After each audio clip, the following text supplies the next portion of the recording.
Essentially, I think Barbizon painters said, let's reject the stage-managed approach to landscape painting and instead try to make a landscape painting that's based on feeling. We got to paint today, we got to paint France.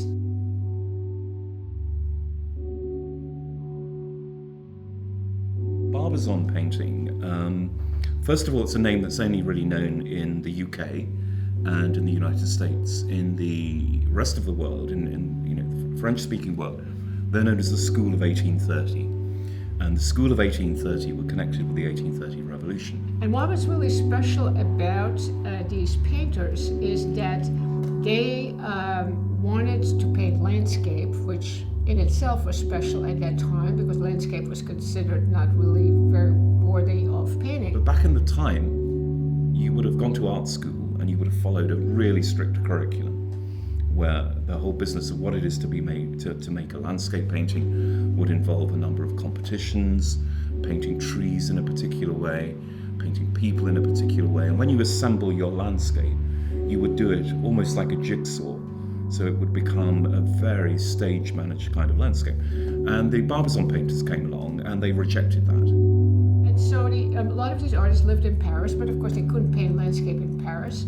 So they went outside Paris, and the nearest place where you really had nature was the forest of Fontainebleau. The forest of Fontainebleau surround the southeastern part of Paris, and it was traditionally a hunting ground for kings of France.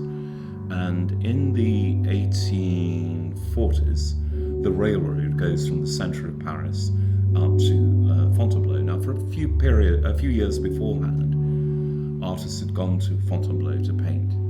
But when the railroad opens, then suddenly there's not only an exodus of artists, but also an exodus of tourists as well. Two artists in particular, Theodore Rousseau and Jean-François Millet, they actually bought houses in Barbizon and lived there more or less permanently. Of course, they went back and forth to Paris to sell their art and so on, but they really lived in Barbizon. People begin to kind of admire the ideal of the peasant. They think that within the body of the peasant there's this sense of France how it used to be. One of the interesting things about Barbizon is that it is right on the edge of the forest. So you go one way and you go into the forest, but on the other side you have fields, you have wheat fields, you have cows, pastures, and stuff like that. I think Rousseau's quite important because he introduces this new manner of painting, which is about the physiology of vision, if you will. When we paint something, so often we concentrate on what we can see, and we know the kind of nature. If we look at a glass of water, for example, we don't need someone to explain that this is glass.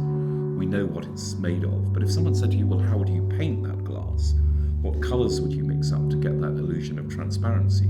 That's a very difficult task. Now, I think that Rousseau is sometimes interesting because he's able to give his paintings this magical quality where, through the artful placing of colours, things just click.